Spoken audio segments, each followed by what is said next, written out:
Welcome to That's My Therapy. I'm Alicia Belzer, a master's student in adventure-based psychotherapy and experiential education. I'm Amanda Reedy, a clinical social worker, and I work as a mental health therapist.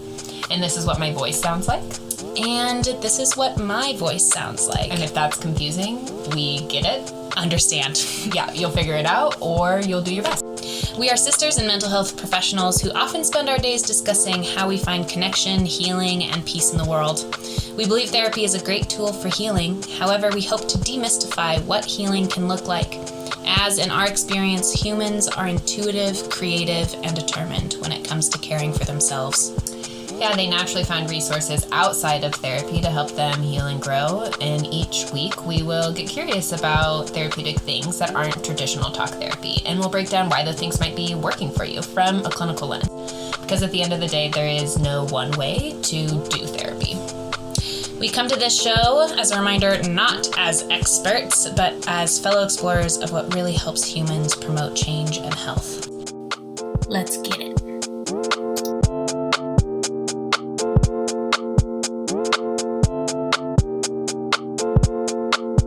Here we are, episode 2. We followed through with something. Episode 1 is also edited. So I've already accomplished more in this lifetime than I ever thought I would. Whoa. Yeah. Nice. Yeah. You don't even have to do anything else for the rest of your life. I know, I really thought about canceling today. Like, we did the thing. I did it. Okay, what do you have in store for us today? Looks fun. Yeah, I thought for hey, highs, and hellos today, we could do a oracle tarot reading about what energy we want to bring to the podcast. Can I ask some questions? Please. What is your relationship to woo? And when I like to woo things. Okay. Everyone knows what I mean by and by that. woo, you mean like crystals, tarot. Just the mystical, the spiritual, the unexplainable things. Yeah. Yeah, how do you feel about it? Okay, let me put it this way. Tell me. Do I believe that an amethyst crystal around your neck will imbue you with peace and joy throughout the day? No.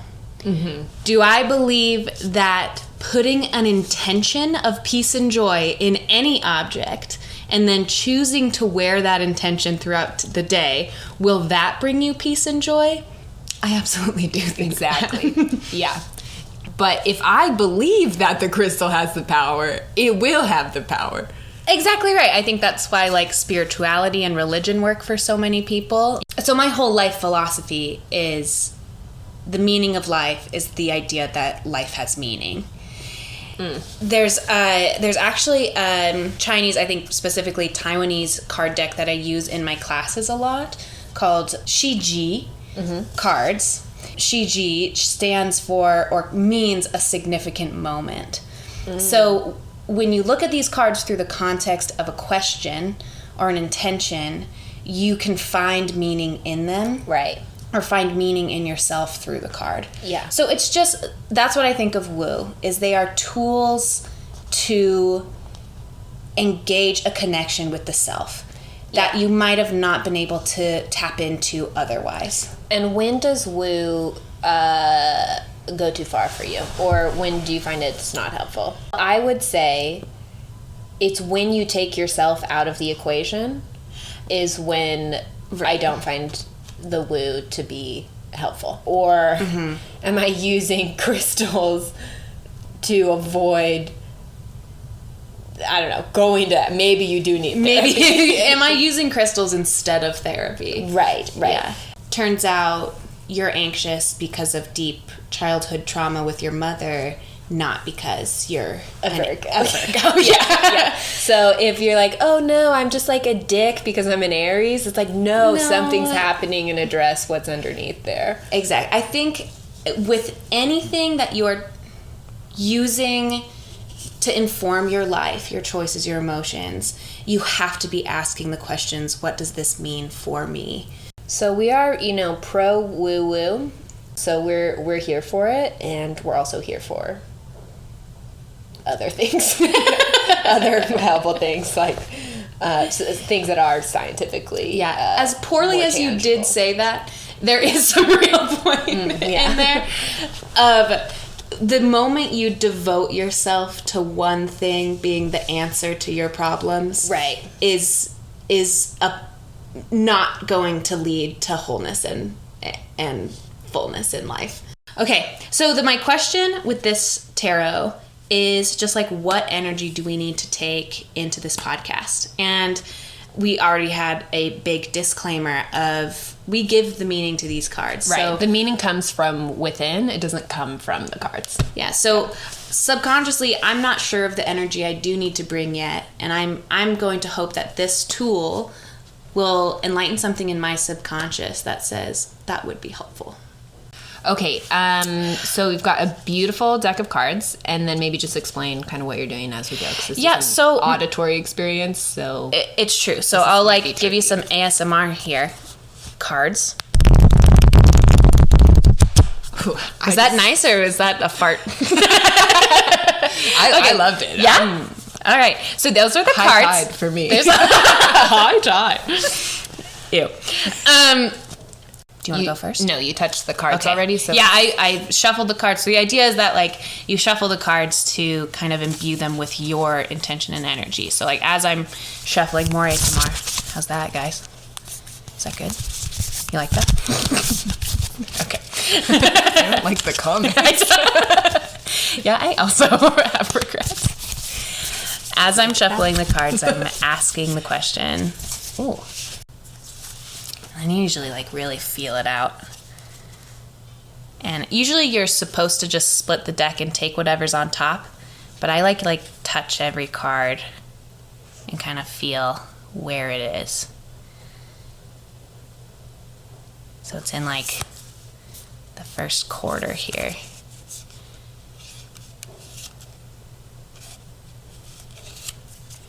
Yeah, that's it. Ooh, whoa. Okay, so I got 2 insects. So the card that was facing up in the whole deck was dragonfly, and the other was spider. So I'm finding spider right now. Okay, got it. Okay, so I have a rule that you never can read your own. Ooh. So Amanda's going to read spider to me. Ooh, wow. Okay, spider, earth sign, creator of prosperity through life's work, dharma. Okay. The spider is an ingenious creator. Its greatest gift is weaving the thread of dharma into a vast, intricate web that supports the spider and those around it, both financially and spiritually. It is hard work, but the spider neither tires nor becomes impatient. This card reminds us creativity is everywhere. Be process-oriented rather than results-oriented, and soon your work becomes the weaving of a magical, priceless tapestry. Abundance follows. There's a little bit more at the end. When in balance, appreciative, enthusiastic, prosperous. Spider when out of balance, discouraged, tired, forlorn. Bring into balance playful creativity.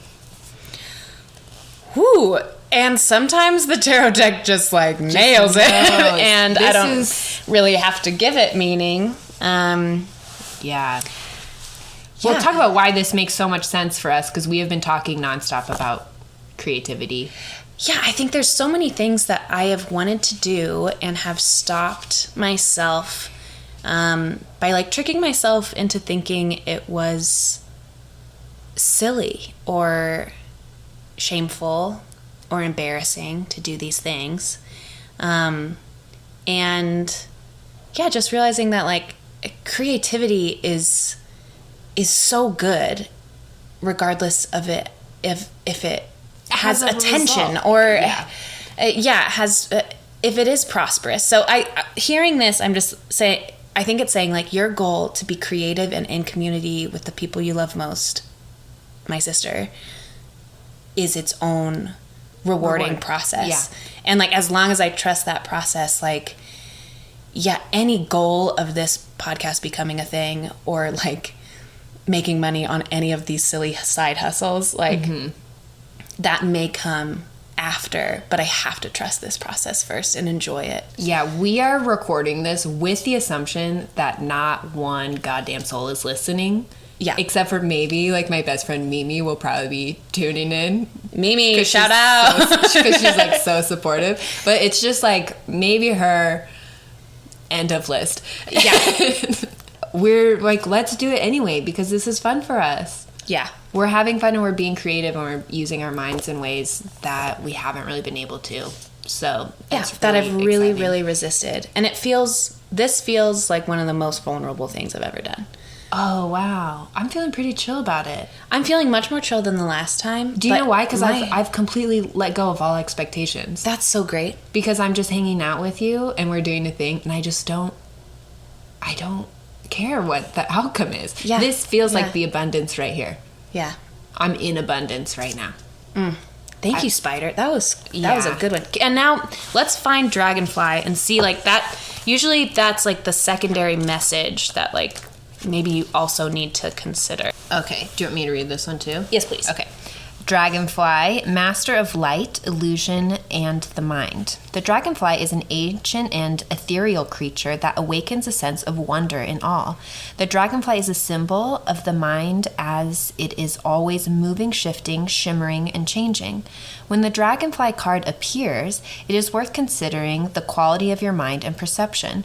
Are they restless or still, dreamlike or crystal clear? The situation at hand may be different than it appears at first glance. The dragonfly reminds us to calm the mind so the light of wisdom can shine through.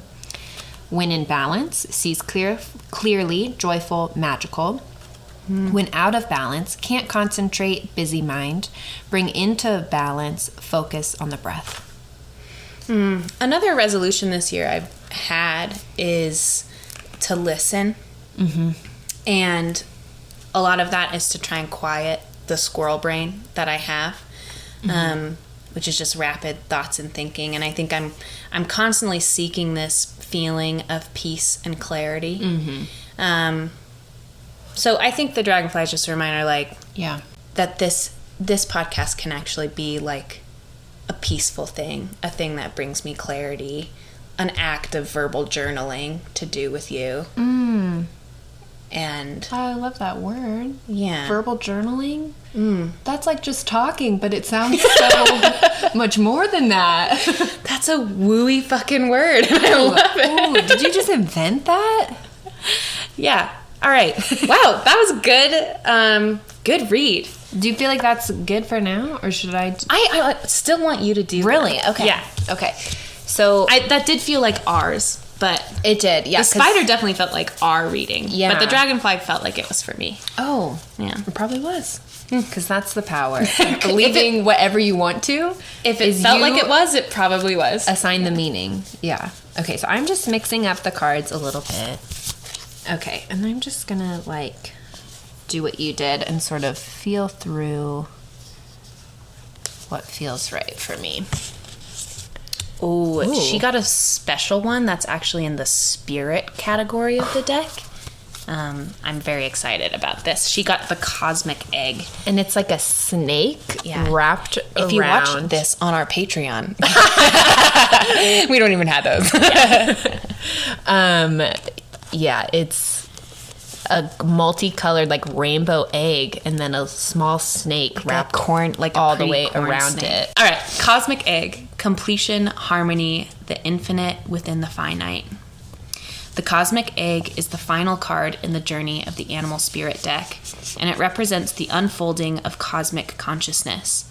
This state emerges after we have tread the path for quite some time, and through self-effort and grace we experience self-realization. A sense of contentment and oneness spontaneously arises within us, and the veils of our self-limiting beliefs are lifted. When the essence of the cosmic egg has not been activated, we may feel as if we will never get there, or that we travel alone, disconnected from others. Even if our encounter with this card is brief, appearing as a momentary glimmer or flash of interconnectedness, its potent energy stays with us. The cosmic egg is a remedy for the fragmentation of modern life. It's through the power of this card that we are reminded of the cosmic contract written at the beginning. We hold on to life, and life holds on to us. The journey is complete, but it does not end. The subtle essence of the cosmic egg resides at the crown chakra at the top of the head, called the Sarasara. One of the aims of yoga and meditation practice is to channel energy from the base of the spine upwards to the Sarasara. Each of the 6 lower chakras plays an important role along this journey, and once the final epicenter of consciousness is activated, it is said to radiate the light of 1,000,000 suns. Oh, wow. Are you gonna reach enlightenment through this podcast? What stood out for me Yeah. from this whole thing was the word self-limiting beliefs. So I've realized I have had a lot of them that I sort of made identity based for me. Like I'm not a creative person, or I'm not a musical person, or I'm a low energy person. I need a lot of rest, and those are self-limiting in a lot of ways. And what I realized was happening is I was experiencing probably quite a bit of burnout, and I don't think I'm really meant to work 40 or 50 hours a week, as we're not really meant to as a species. Yeah. But we do, and I think that was sort of blocking a lot of creative energy for me, and then also just believing that wasn't really a part of my personality. And I am feeling in a new stage of life, which is I'm postpartum. I've got a 9-month-old, and I'm feeling more authentic and more creative and more at peace than I have in years, maybe ever. So I'm like listening to that experience and that belief, and it does feel like I have an openness to me that just wasn't available when I was on the grind. So yeah, I'm feeling really open. This cosmic egg, I'm about to Crack it open. that's better. I was gonna say birth it. But I don't want to do that. So. Open the cloaca of life. Okay. Last week we talked about Allie was kind of in the hot seat, but I want it to not be a hot seat. The cozy. It's like a hot tub. It was. Ooh. Yeah. Yeah. Yeah. No one's getting grilled here. No. The bubbles were on. Like I felt. Yeah. I definitely felt stimulated, but definitely not pressured. Yeah. So you were the one talking about how rock climbing has really been therapeutic for you, and this week is my week. Week is your week of what have you found as therapeutic lately? Yeah. So I was going to throw it back when I was late stage pregnant and then early postpartum, was fantasy romance novels. Smut. Yeah. Otherwise known as smut. Yeah. A very specific kind of smut. I really, I historically have loved reading fiction. Yeah. And I really lost that for a long time.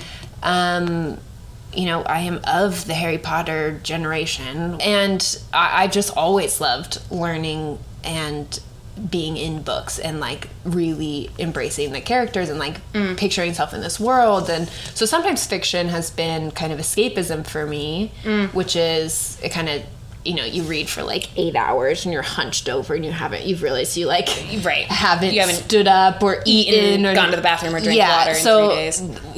I want to draw a distinction between when is fiction with just like an escapism strategy versus why specifically in this time fantasy romance novels was therapy for me.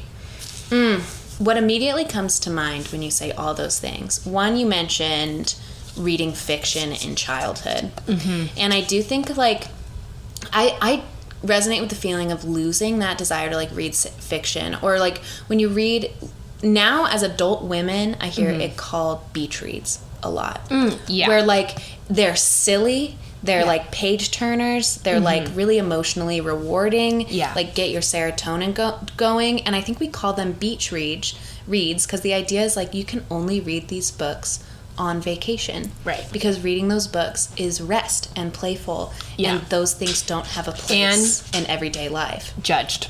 Yeah. And judged. A little Yeah. bit. Yeah, So exactly. one thing that was happening for me is that I was working a lot, and there is an expectation, as is appropriate, to stay on top of your own self-development and stay on top of sort of new ideas and how to relate to yourself and therefore relate to your clients and things like that. So, I'm reading the Glennon Doyle books and the Resmaa Menakem, My Grandmother's No Hands, shortage and, of parenting literature. right, and I'm reading Brene Brown's books, and and they're good and helpful, and they're also a little bit draining at sometimes to feel like I'm always needing to self-improve.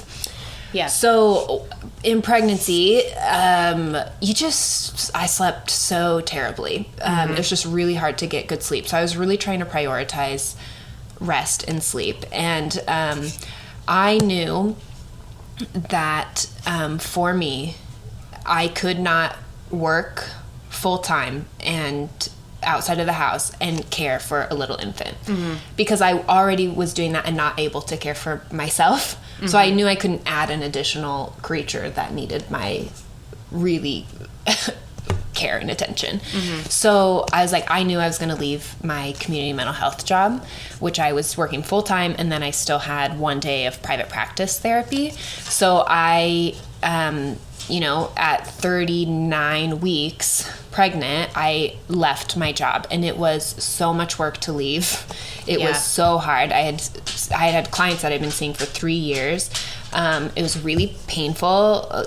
Terminating with clients is really sad for me. These are people I really, really care about, and it was sad for clients, and it was hard to leave some things unfinished or undone, and I just had to do that. And a lot of people, when you're so pregnant, they're like, are you just, and people kept asking me, are you just so ready for that baby to come out? And I was like, good God, no. I need time. I need to rest in a way that I have not rested ever. Like in years. So when I stopped at 39 weeks, and pregnancy is 40 weeks, but if your first pregnancy, you often, for a lot of folks, they go over that 40-week mark. Yeah. And I was fine with it. And you were also lucky to not be horribly uncomfortable. Yeah. I wasn't in your pregnancy, you weren't nauseous. sick. Yeah. I felt pretty decent in my body. Uncomfortable. Yeah, and but really not hard painful. sleeping, but Yeah. my hips really hurt, and there's like a lot to it, and your skin itches, and because you're stretching, and it's not it's not a blast, but I was like, I need to rest.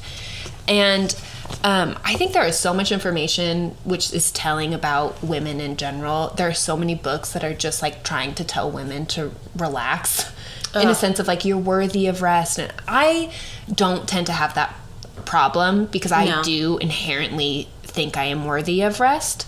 However, doesn't mean you have the time. Yeah, the world sort of doesn't give you that permission, while at the same Yeah. time they're trying to give you that permission of like, you deserve to rest, Yeah. but like you have all these obligations.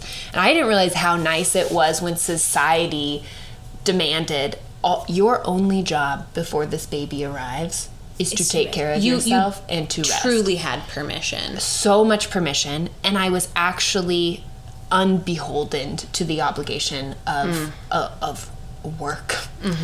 And I just fully embraced that. And I took so many naps. I felt completely guilt-free about it. And one thing that I did was I wanted to start reading again. And I wanted to start reading something that taught me nothing. That was the goal. And I said, I'm not interested. We had a goal at the end of Manda's pregnancy. Both of you were like, and I was in the throes of a really hard job teaching. Yeah. And our motto when she was in this period of rest was no new emotions. Yeah, no new feelings. I don't need new feelings anything right now. Yeah, so I was like, I don't want to learn. I'm not here to read the things. I'm not looking for self-improvement. I want, what I thought I wanted was this escapism, which is like, I want to just enjoy this nothing book. Yeah. Because that's sort of what the messaging I had been told about romance specifically. Yeah. Is that it's like chick read, and it's unsophisticated, and it's it doesn't have high value in our culture. But I was like, oh, let me read this like fantasy romance novel that has been like, I've seen little glimpses of on the internet, and it's A Court of Thorns and Roses. ACOTAR, if you're familiar with this series. So I sort of read the first book, and I was just like, oh, I'm just really enjoying this. I'm really enjoying this experience. And then I did this impossibly wildly challenging thing, which is a human exited my body. In the worst possible way, through a tiny hole. Yeah. Yeah. And that was really physically taxing. And then the second... It was a difficult labor. Sure, it's just long and hard. And so the recovery in itself was really challenging. And then right away, you are given this tiny creature to care for. And they're so helpless, and they don't even really want to be here. So they're born. I don't know if you've seen like a horse be born, but that thing just drops on the ground, and then like 2 minutes later it's just like clip-clopping around and is just being a full horse. Versus an infant is like, a human infant is born and they're pretty mad about it. Yeah. Because just like minutes earlier, they were in their own little uterus apartment, 10,000 leagues under the sea. Like every sensory thing is so... all you are trying to do for them is help them feel like they're back in their little apartment. Yeah. Like, so... And it's the eviction. Yeah, they kind of feel evicted. So it's really physically demanding. And I just lost a sense of my own body. Because I'm trying to heal from this delivery, which is the most physically taxing event I've ever done in my life. In which you endured physical trauma to a vulnerable part of your body. Yeah. Y'all, my downstairs was scrambled. Okay. It's what we would call a full redo. A total redo. Well, total wreckage. Yeah. Yes. And then breastfeeding is also really hard and demanding, and you're like leaking all the time, and you're bleeding, and like your nipples hurt and your breasts hurt, and this thing is screaming, and you're just like constantly caring for this thing, and you're like, who am I? I'm in pregnancy, you're like, I'm just this vessel. I'm half a person. Yeah. And then postpartum, you're like, oh my gosh, my body is just like a milk machine to keep this angry little human alive. Yeah, you are reduced to a very loving, empathetic version of livestock. Yeah. Yeah. Like your body now serves a purpose. Beyond your own needs. Yeah. So I couldn't sleep when I wanted to, and I couldn't, rest when I needed to. It was just a lot. And there are these moments of downtime when I would just, my little daughter would just sleep on my chest, and we would just sleep skin to skin, and I'd be laying on the couch, and it was really easy for me to get overstimulated. So if the TV was on in the day, I would end up by the night feeling like, by the evening, feeling really anxious and like restless, because your hormones are crazy.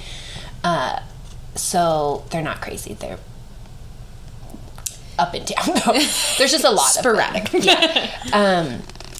So I was like, I really need a lot of quiet in the day, just like this little baby does. Yeah. So she would sleep on my chest, and I would lay on the couch with her, like propped up, and then I would just start reading these novels, and it was so meaningful to me, because especially because it was smut, is that it kept me connected to my body outside of what it did for my baby. Yeah. Even though your downstairs was unrecognizable, it was still quivering with the thought. Of this fairy porn. Yeah. I also, what's coming to mind as you say this is like, you've used the word escapism a lot, or avoidance, which we both struggle with, right? Yeah. But there is something to be said about distraction being therapeutic. Like you hear stories of like refugees traveling and like playing games and telling stories to their children as they travel, as like not necessarily to avoid them feeling the pain of what's happening, but offering that little bit of distraction from what is happening. It's the and, right? Yeah. So this is happening, this tragedy, this fear, this fleeing our home is happening, and we are finding play and joy and love in it. Yeah. And which is true. I was experiencing this intense time of physical recovery while also caring for this tiny baby. And I am finding these moments of real settling in my body when I read these books, which is I'm like engaged in this other world, and it's helping me remember that I am a person that I will return to one day as a person whose body is also her own. It's beautiful. And yeah, I've been reading more fiction, actually inspired by you. Yeah. For this reason of like, I was a big nonfiction fan forever. It was like all I would read for a while. And yeah, there's something about fiction of like going to another world. It feels like novelty and travel, which is like what the body also craves to stay alert and healthy, is these ideas of creativity and novelty. So we can go to these places of newness in such a safe, comfortable place. And yeah, I've been reading the also Avatar: The Last Airbender. There's stories about the previous avatars before Aang. I've been reading The Rise of Yang Chen and like The Rise of Kyoshi. And those books have also like healed something innately childlike in me. One, because the story is queer. The Kyoshi one. The Kyoshi one is queer and like features this like really powerful queer woman. And and two, it's just this like this feeling of waking up and giving yourself a gift of I remember waking up as a kid and not going downstairs for a couple hours because I was reading. In bed, And it's just it was so nice of me to give that to myself. Yeah. And what do we learn from what I notice, especially when it's a fantasy book, because I don't like a lot of contemporary romance, or because I'm just picturing myself and this is the world that we live in, so it's hard for me to there's something in fantasy where these characters are responding to environments and situations that I would never have to respond to, but you're learning from their characters so much. So something that was, I mean, the fifth A Court of Thorns book is A Court of Silver Flames. And I mean, it's a spicy book for sure. And I'm like 4 weeks, almost 6 weeks, like postpartum now, and I'm like starting to feel a little bit more like myself. And this book really helped me connect to actually my sexuality. And the character in the book was very like sexually free in a way that I am not, and historically was not prior to having a baby. So religious history and like my upbringing, and I really kind of bought into purity culture, and so I've done a lot of shedding of certain like schemas in my mind in order to like be a sexual person. But that there's always been a disconnect too, because there are really helpful nonfiction books, right? Like Emily Come As You Are. Nagowski's Come As You Are. And a lot of it is like, it's really hard for me to actually apply too, where it's like, just communicate what you need to your partner. And I'm like, oh, you're just asking me to have a different personality. Like, you know, it's like really, really hard for me to translate that. But then when I see this fictional character sort of express her own sexuality and be kind of bold and forward in a way that isn't my nature, I remember like returning to have sex with my husband for the first time, which is so incredibly vulnerable. I was not pressured to do this in any way. I, in my own body, was like, I am wanting this. Like, I am still a sexual person. I've been reading porn for weeks. Yes, I have been. Yeah, in this recovery time, I've been reading nothing but smut, like fantasy erotica. I'm like, I am feeling ready for this, but also really, really scared. And I was like, you can, like, I was literally like, if Nesta can do this, like, you can do it. Like, borrow somebody else's like courage a little bit. And it was modeled for me through fiction versus told to me in theory.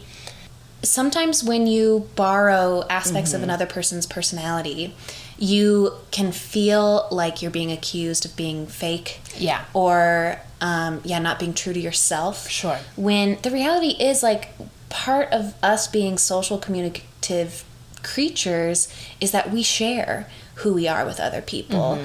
And when someone has something within them naturally that would benefit you, it's their gift to you to share it. That they model something that you can also become. I feel like that relationship with the characters you built in these books, you can embody these traits at any given time. Yeah.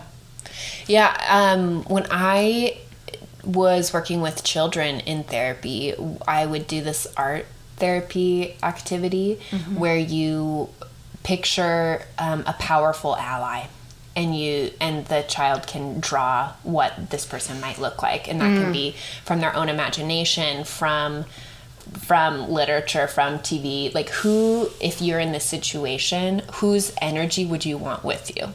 And then when you notice you're in a situation when my parents are talking to me this way, or I'm at school and I'm noticing this social conflict, who is the powerful ally that you can imagine is with you? And then I think that's what we do. That's what I was doing as an adult, is like, I need this Nesta energy, and I'm gonna like borrow what she has, because it's teaching my system that I can do something different. But I need a little bit of a different energy to bring that I can't quite naturally like draw up on my own. Yeah, it's something that's maybe not innate in you. Right, but then once I practice it and I know that it's possible, then my system says, oh, I'll leave a little bit more space for this, so this can come from a more authentic place. That literally is what helped me. Like, postpartum, I've been so much more communicative on what I actually need sexually, and it's been really vulnerable for me, and it's been great. Yeah, like, it's been exactly what I have needed to do for myself for 15 years. Yeah, I was gonna say, like, you know, even pre-pregnancy, like this has always been a thing. This was a need, yeah, for years. Right. Yeah, and it really, it made a huge difference. And now I've just continued to read fantasy books and fantasy romance, just because, yeah, they're so enjoyable. And I'm not I will say they're not like, no one's winning a Pulitzer Prize for these novels. You know, not one highlighted like, whoa, oof, that was a beautiful way to say that. Yeah. No. And I enjoyed every minute of reading these books, and I continue to like seek out other books that are kind of along the same vein, where I'm like, you know, I don't have to work really hard to understand them. Yeah. I'm just get to enjoy them, and I am actually connecting to myself and my own experience. Amazing. Takeaways from this episode is go read fantasy erotica. Yeah. There's a lot to learn from any media content that you absorb. I think as long as you ask, what does this mean for me? Yeah. So if you feel like you haven't been able to give yourself permission to read fiction because you're not learning anything or it's not held to as high a standard, let's let that go, because I think we can experience growth and learning from really anywhere. Yeah, and it's the gift of connected rest rather than disconnected rest. And playful rest. And yeah, it's sparking conversations with my friends to talk about and it helps me be more open in general about sexuality when I get to talk about it through characters versus through my own experience. Yeah, and it's just more tools. Yeah, I have conversations with my partner about these like sexy things, and we like laugh about it, and then also I'm like, let's do it. So you felt like these novels kept you close to your body, close to your feelings, and close to others. Yeah. All right. Thanks for listening. Stay close. Stay close.